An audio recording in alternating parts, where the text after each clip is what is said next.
What's going on, guys? Master Shields here, Champions Martial Arts Center. This is Talk Tuesday, episode 17.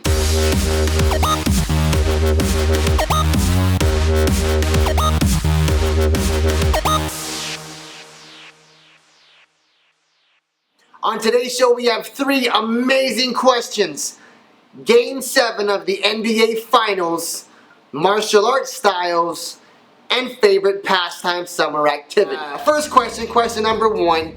What do you think is the best martial arts style? Now, this is a question that there's a lot of answers and a lot of ways that you could play it. The biggest thing you have to look at from this question is, why are you asking about styles? 20, 30 years ago, styles mattered. Styles meant something. Styles were very important, whether you did taekwondo, whether you did kempo karate, whether you did judo, whatever you did, it was important and it was very imperative to have a specific style attached to your training.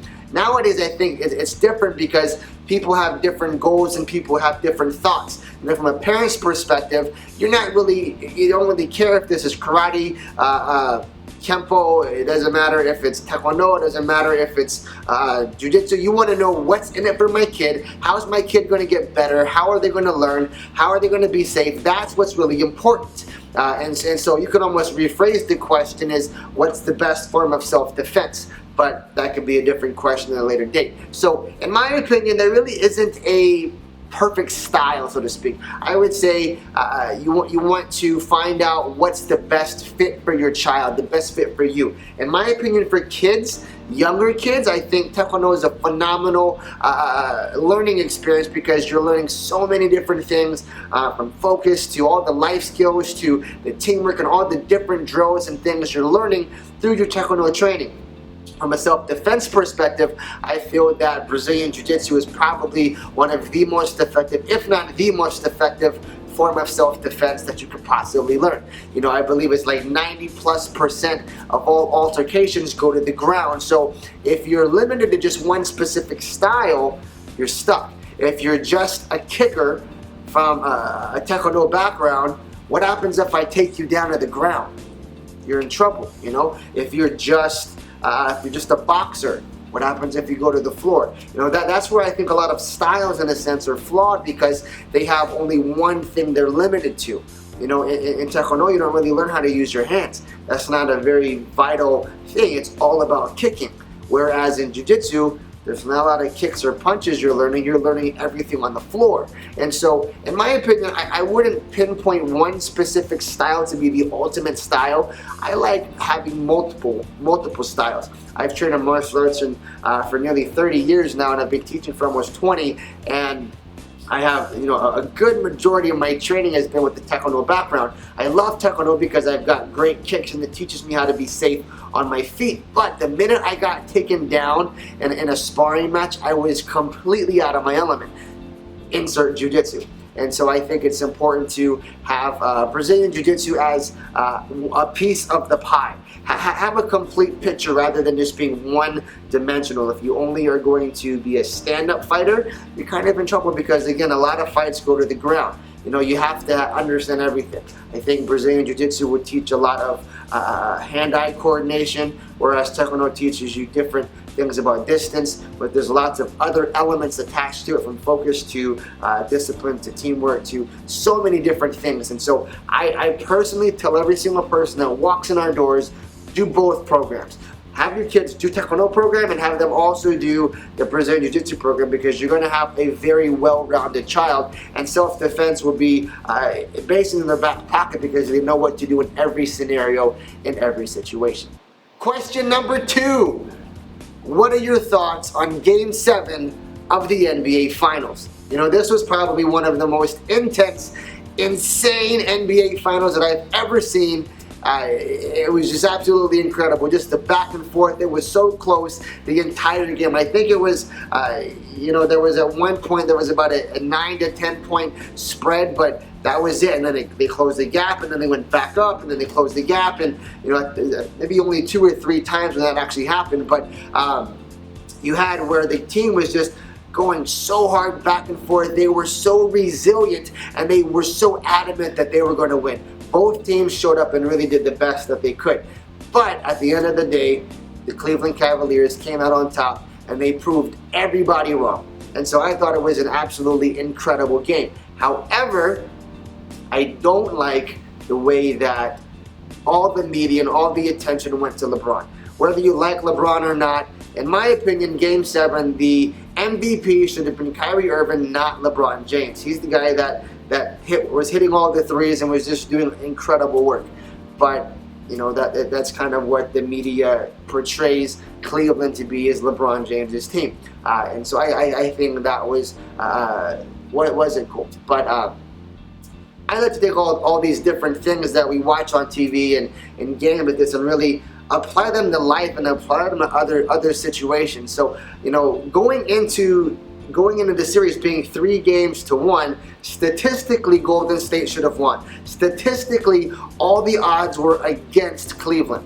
But they came back, proved everybody wrong, and proved that no matter what anyone tells you and no matter what everybody says, you can accomplish anything you set your mind to. And that's, you know, parents, you tell that to your kids all the time. Now you have a live application of that. Now you can show them, look, I've been telling you your whole life, you can do anything you set your mind to. It doesn't matter what odds are against you, you can do it. No, I can't, Mom. Look what just happened. 3-1. Golden State should have won, but Cleveland came back against all odds and proved that they were the champions and that they deserved that. And so take every situation, take everything. So don't just watch games and stuff like this and, wow, that was a really cool game. How does that apply to your life? How does that impact you? How does that change your thinking? So a lot of times people come to me and say, hey, Masters, I'm really down and depressed. Things aren't going the way I want to in life. I'm not getting where I want to be.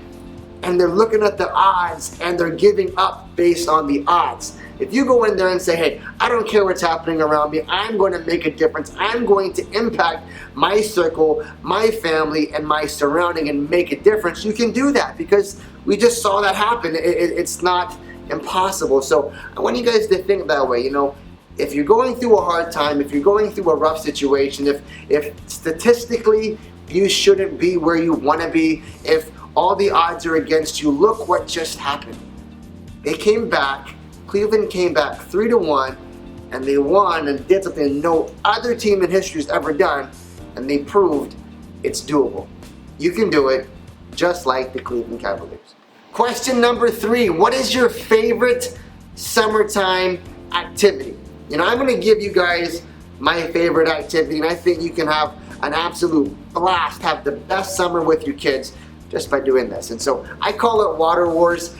Years and years ago, I kind of created this concept. I mean, at least I think I did. I never saw anybody else do this. I never experienced it anywhere else. And so you guys can try this. So at your house, you're going to create 2 bases, a front base and a back base. And have this be between you and your kids. Don't make it where it's like your kids and their friend.